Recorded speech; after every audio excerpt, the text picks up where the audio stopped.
Dulu ada seorang anak muda yang sering sholat subuh berjamaah. Anak muda ini setiap subuh berangkat ke masjid. Berangkat ke musalla Al-Qamar setiap subuh. Sebelum berangkat subuh dia mandi dulu di rumahnya, memakai pakaian yang baru, memakai harum-haruman. Tiba-tiba di tikungan jalan dia jatuh. Jatuh di tikungan. Apakah dia tidak melanjutkan perjalanan? Dia pulang ke rumahnya, mandi lagi, pakai baju baru lagi, memakai harum-haruman lagi, berangkat lagi ke masjid. Untuk kedua kalinya anak muda ini terjatuh di tempat yang sama. Apakah anak muda ini putus asa? Tidak. Anak muda ini balik lagi ke rumahnya. Dia berganti pakaian baru, mandi, berpakaian baru, dan pakai harum-haruman lagi.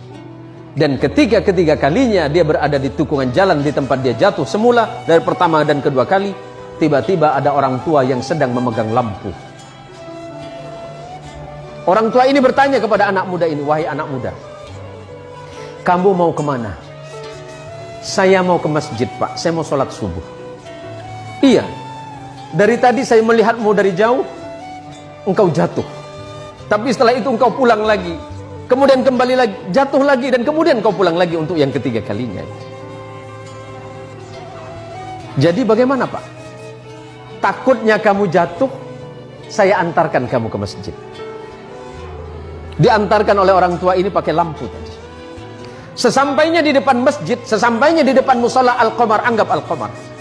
Sesampai di depan musalla, orang ini bertanya, "Anak muda, apakah kamu masih mau sholat?" "Iya, Pak."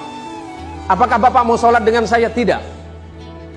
"Kenapa Bapak nggak mau sholat, cuma mengantarkan saya?" "Iya, karena memang tugas saya hanya ingin mengantarkanmu ke masjid ini."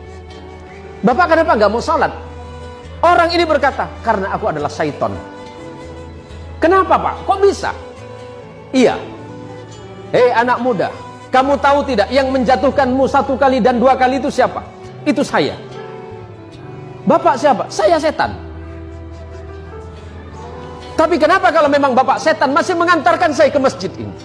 Apa jawaban setan? "Nak muda, ketika engkau tadi berangkat dari rumahmu dan aku jatuhkan di tikungan itu dengan harapan agar engkau tidak datang ke masjid, agar engkau tidak sholat berjamaah.